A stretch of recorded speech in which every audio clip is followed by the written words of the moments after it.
Bernardo Silva du côté du FC Barcelone et ce dès janvier. En tout cas, c'est ce que titre le média Sport. Personnellement, je n'y crois pas forcément à une arrivée de Bernardo Silva du côté de la Catalogne en janvier. Je ne veux pas décevoir les Blaugrana, ça n'engage que moi, ce n'est que mon avis, mais je vois beaucoup d'incohérences à une probable arrivée de Bernardo Silva dès janvier. Peut-être à l'été 2023, pourquoi pas, mais en janvier, ça me paraît très compliqué. On va en parler durant cette actualité sur le FC Barcelone. Beaucoup d'informations aussi concernant notamment Wilfried Zaha qui serait annoncé comme joueur pouvant intéresser le FC Barcelone ou encore la Juventus. Prenez place, j'espère que le contenu vous plaît. J'en suis désolé, il n'y aura pas de caméra pour cette vidéo actualité, mais normalement ce soir, si tout va bien pour le débrief FC Barcelone Almeria, la caméra sera bel et bien de retour. Allez, sans plus tarder les gars, c'est pas parce qu'il n'y a pas de caméra que je ne vais pas non plus vous demander de liker et lâcher le petit abonnement. N'hésitez pas les gars, ça soutient, c'est gratuit, ça donne de la force. Merci à tous et on va commencer directement cette actualité du jour avec une statistique concernant notre joueur Ousmane Dembélé. Dembélé figure dans le top 10 des joueurs français les plus décisifs en 2022. Alors c'est vrai, à première vue on peut se dire c'est cool, il est dans le top 10 tout ça, mais moi en tant que personne très exigeante comme vous le savez, je veux voir Dembélé dans le top 3 s'il vous plaît les gars. Dembélé normalement c'est top 3. Bon c'est sympathique, il est dans le top 10, c'est déjà ça, il est dans le top 10 c'est déjà ça, mais Dembélé il a le niveau, il a le potentiel pour être minimum dans un top 3 des joueurs français les plus décisifs. C'est juste que pour moi il doit un peu soigner sa façon de jouer. Voilà, je voulais vous partager quand même cette statistique. Ça reste tout de même sympathique Dembélé dans le top 10, ça fait plaisir pour notre Dembouz. Mais en soignant un peu sa façon de jouer, je pense qu'il peut prétendre à un meilleur positionnement dans ce fameux classement.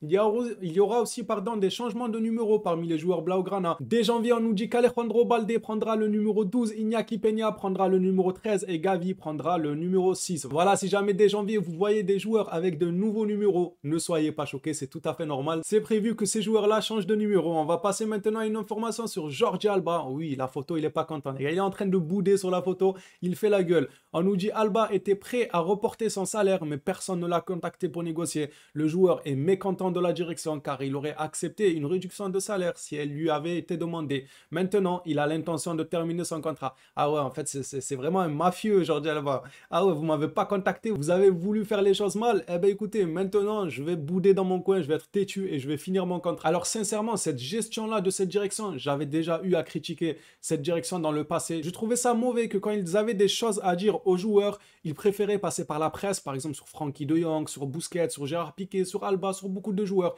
Ils préféraient faire savoir ça aux joueurs par la presse au lieu d'aller directement parler aux joueurs, de convoquer directement le joueur. Personnellement, je trouve ça plus professionnel, plus respectable de convoquer la personne et de lui dire les choses comme elles se doivent au lieu de passer par la presse et que ça sorte en presse. Jordi Alba ne veut pas baisser son salaire, Busquets ne veut pas, Gérard Piqué ne veut pas, De Jong c'est le grand méchant du Barça, etc. Vous avez compris les gars, moi la médiatisation, j'ai du mal avec ça. Souvent, ça peut même faire office de pression sur le mental des joueurs, c'est mauvais. Et sur ce point-là, je peux comprendre Jordi Alba qu'il soit mécontent. Après de là, jusqu'à être énervé et se dire bon, ok, vous m'avez pas contacté directement, vous avez préféré passer par la presse. Maintenant, je vais finir mon contrat. Ouais, il est méchant quand même le Jordi Alba là les gars.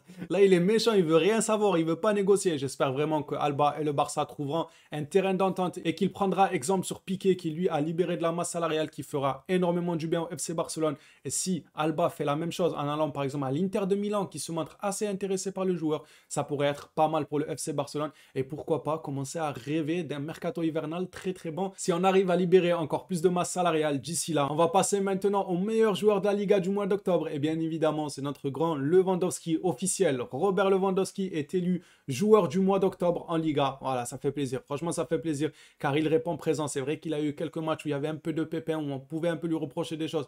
Mais en Liga, il répond très souvent présent. On passe maintenant à une information sur Sergio Busquets. Busquets continuera de recevoir le reste de son salaire différé au cours des 2 prochaines saisons après l'expiration de son contrat. Le joueur ira probablement en MLS et commencera ensuite à se préparer pour devenir entraîneur. Donc voilà, le joueur voudrait faire une carrière d'entraîneur après sa carrière de joueur. Mais c'est pas sympa ça. Oh, Busquets, t'as assez mangé pendant ta carrière. En plus de ça, il va faire entraîneur, donc il va beaucoup manger aussi parce qu'il a la réputation d'être un grand joueur. Et vous savez, quand un entraîneur a la réputation d'être un grand joueur, bah, généralement, le contrat, il est plutôt joli. Même s'il devra un peu faire ses preuves en tant qu'entraîneur, mais son contrat ne devrait pas être à plaindre. Donc Busquets, s'il te plaît, tes salaires en différé, oublie. Allez, on oublie.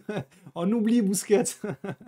Non, bien évidemment, franchement, c'est son dû. Si le joueur ne veut pas, On peut comprendre, c'est son salaire, les gars. Il a signé pour, il travaille pour, il a travaillé depuis son plus jeune âge pour en arriver là où il est aujourd'hui. Donc, si jamais il ne veut pas pardonner son salaire comme l'a fait Piqué sur 30-35 millions, voilà qu'on sera un peu déçu, mais il faut aussi comprendre le joueur, les gars. Il a signé pour ça. Après, oui, il y a l'amour du maillot qui rentre en jeu. S'il aime réellement le club, il pourrait faire un petit cadeau. Mais bon, on peut comprendre le joueur, les gars. Il y a une situation contractuelle entre le club et le joueur qui doit être respectée. Et c'est au joueur seulement de décider s'il fait cadeau ou pas. On va passer maintenant à une nouvelle information qui fait parler depuis hier soir. Le Barça et la Juventus rêvent de Wilfried Zaha. Alors qu'est-ce que vous en pensez, les gars? Wilfried Zaha, est-ce que vous prenez du côté de la Catalogne ou pas du tout? Moi, en ce qui me concerne, j'ai eu à voir quelques matchs de Wilfried Zaha. Je le trouvais super intéressant, provocateur, très très bon dans le duel en 1 contre 1, une explosivité dans les duels, une très bonne vitesse, techniquement super à l'aise. Mais dans le même temps, je ne vais pas vous mentir et vous dire que je rêve de ce joueur au Barça car tout simplement, je ne l'ai pas assez suivi. Crystal Palace, je n'ai pas eu à les suivre pendant une saison entière. C'est juste quelques matchs à gauche, à droite, par-ci, par-là et j'ai vu que le joueur avait l'air assez bon. Maintenant, c'est à vous de jouer dans les commentaires pour ceux qui suivent Wilfried Zaha. N'hésitez pas à me dire si vraiment il aurait les épaules pour rejoindre le FC Barcelone ou si c'est un peu léger en termes de joueurs. Dites-moi un peu, moi du peu que j'ai vu,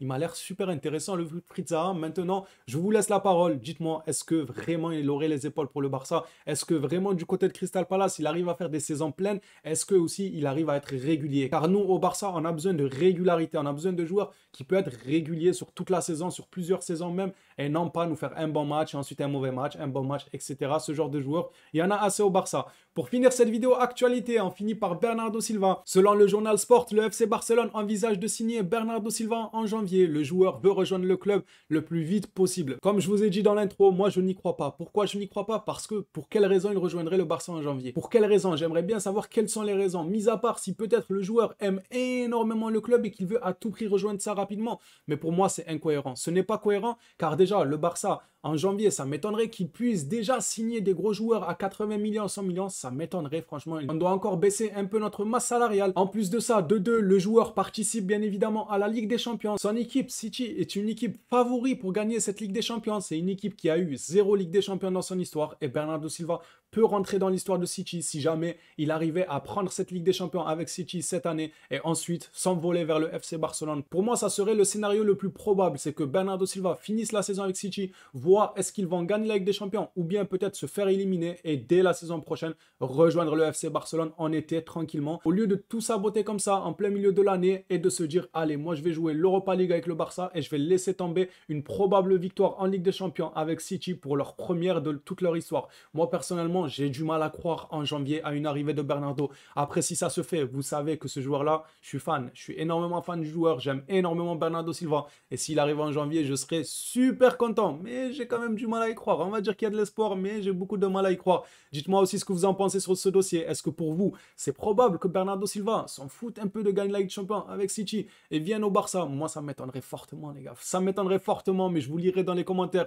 Dites-moi ce que vous en pensez sur ce dossier. Voilà, les gars, cette vidéo actualité touche à sa fin. Merci à toi si tu l'as suivi jusqu'ici. On se dit à la prochaine vidéo sur le FC Barcelone. D'ici là, prenez soin de vous les Blaugrana.